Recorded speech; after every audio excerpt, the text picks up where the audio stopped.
اعوذ باللہ من الشیطان الرجیم سورۃ الدہر مدنیہ بسم اللہ الرحمن الرحیم۔ اللہ کے نام سے شروع جو نہایت مہربان ہمیشہ رحم فرمانے والا ہے۔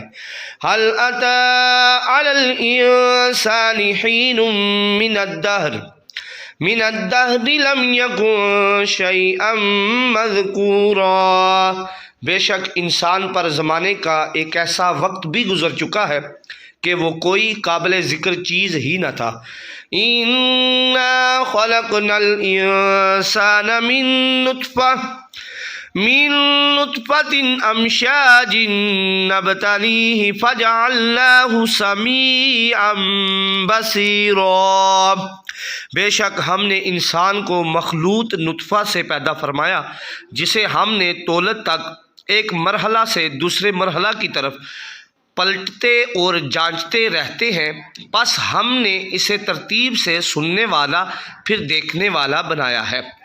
اِنَّا هَدَيْنَاهُ السَّبِيلَ إِمَّا شَاكِرًا وَإِمَّا كَفُورًا۔ بے شک ہم نے اسے حق و باطل میں تمیز کرنے کے لیے شعور و بصیرت کی راہ بھی دکھا دی، اب ہاں وہ شکر گزار ہو جائے یا نا شکر گزار رہے۔ اِنَّا أَعْتَدْنَا لِلْكَافِرِينَ سَلَاسِلَ وَأَغْلَالًا وَسَعِيرًا۔ بے شک ہم نے کافروں کے لیے پاؤں کی زنجیریں اور گردن کے توق اور دوزخ کی دہکتی آگ تیار کر رکھی ہے۔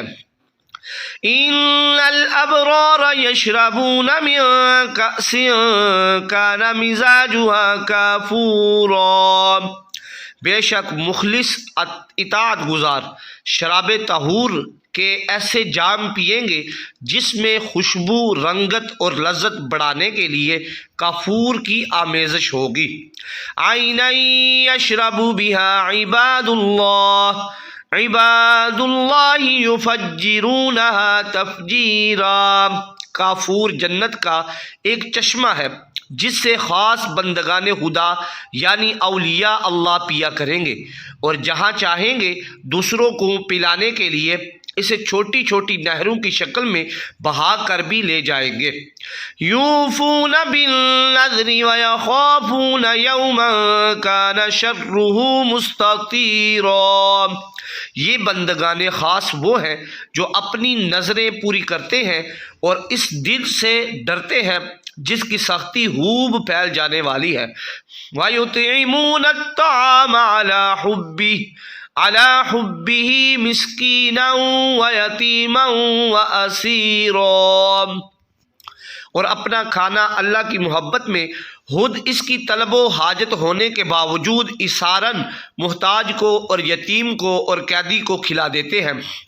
انما نطعمکم لوجہ اللہ لا نرید منکم جزاء ولا شکورا۔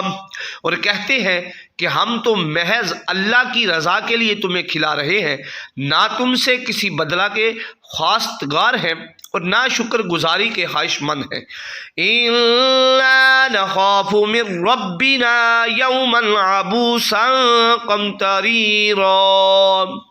ہمیں تو اپنے رب سے اس دن کا خوف رہتا ہے جو چہروں کو نہایت سیاہ اور بدنما کرنے والا ہے۔ فَوَقَاهُمُ اللَّهُ شَرَّ ذَلِكَ الْيَوْمِ وَلَقَّاهُمْ نَضْرَةً وَسُرُورًا۔ پس اللہ انہیں خوف الہی کے سبب سے اس دن کی سختی سے بچا لے گا اور انہیں چہروں پر رونق و تازگی اور دلوں میں سرور و مسرت بخشے گا۔ وَجَزَاهُمْ بِمَا صَبَرُوا جَنَّةً وَحَرِيرًا۔ اور اس بات کے عوض کہ انہوں نے صبر کیا ہے رہنے کو جنت اور پہننے کو ریشمی پوشاک عطا کرے گا۔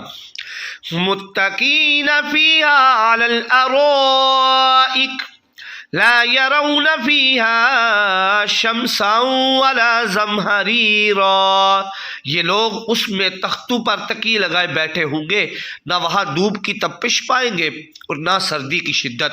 ودانیۃ علیہم ظلالها وذللت قطوفها تذلیلا، اور جنت کے درختوں کے سائے ان پر جھک رہے ہوں گے اور ان کے میووں کے گچھے جھک کر لٹک رہے ہوں گے۔ وَيُطَافُ عَلَيْهِمْ بِآنِيَةٍ مِّن فِضَّةٍ وَأَكْوَابٍ كَانَتْ قَوَارِيرَا، اور خدام ان کے گرد چاندی کے برتن اور صاف ستھرے شیشے کے گلاس لیے پھرتے ہوں گے۔ قواریر من فضۃ قدروها تقدیرا، اور شیشے بھی چاندی کے بنے ہوں گے جنہیں انہوں نے ہر ایک کی طلب کے مطابق ٹھیک ٹھاک انداز سے بنا ہوگا۔ وَيُسْقَوْنَ فِيهَا كَأْسًا كَانَ مِزَاجُهَا زَنجَبِيلًا، اور انہیں وہاں شراب طہور کے ایسے جام پلائے جائیں گے جن میں زنجیل کی آمیزش ہوگی۔ عَيْنًا يَشْرَبُ بِهَا عَيْنًا فِيهَا تُسَمَّى سَلْسَبِيلًا، زنجبیل اس جنت میں ایک ایسا چشمہ ہے جس کا نام سلسبیل رکھا گیا ہے۔ وَيَطُوفُ عَلَيْهِمْ وِلْدَانٌ مُخَلَّدُونَ إِذَا رَأَيْتَهُمْ حَسِبْتَهُمْ لُؤْلُؤًا مَّنثُورًا، اور ان کے ارد گرد ایسے معصوم بچے گھومتے پھرتے ہوں گے جو ہمیشہ اسی حال میں رہیں گے، جب آپ انہیں دیکھیں گے تو انہیں بکھرے ہوئے موتی گمان کریں گے۔ وَإِذَا رَأَيْتَ ثَمَّ رَأَيْتَ نَعِيمًا وَمُلْكًا كَبِيرًا، اور جب آپ بہشت پر نظر ڈالیں گے تو وہاں کثرت سے نعمتیں اور ہر طرف بڑی سلطنت دیکھیں گے۔ عَالِيَهُمْ ثِيَابُ سُندُسٍ خُضْرٍ وَإِسْتَبْرَقٌ وَحُلُّوا أَسَاوِرَ مِن فِضَّةٍ وَسَقَاهُمْ رَبُّهُمْ شَرَابًا طَهُورًا، ان کے جسموں پر باریک ریشم کے سبز اور دبیز اطلس کے کپڑے ہوں گے اور انہیں چاندی کے کنگن پہنائے جائیں گے، اور ان کا رب انہیں پاکیزہ شراب پلائے گا۔ إِنَّ هَذَا كَانَ لَكُمْ جَزَاءً وَكَانَ سَعْيُكُمْ مَشْكُورًا، بے شک یہ تمہارا صلہ ہوگا اور تمہاری محنت مقبول ہو چکی۔ اللہ تعالی ہمیں عمل کی توفیق عطا فرمائے، اللہ تعالی ہمیں ایسے ہی بندے بننے کی توفیق عطا فرمائے جو اللہ تعالیٰ کو پسند ہے۔ جزاک اللہ خیرا و احسن الجزا۔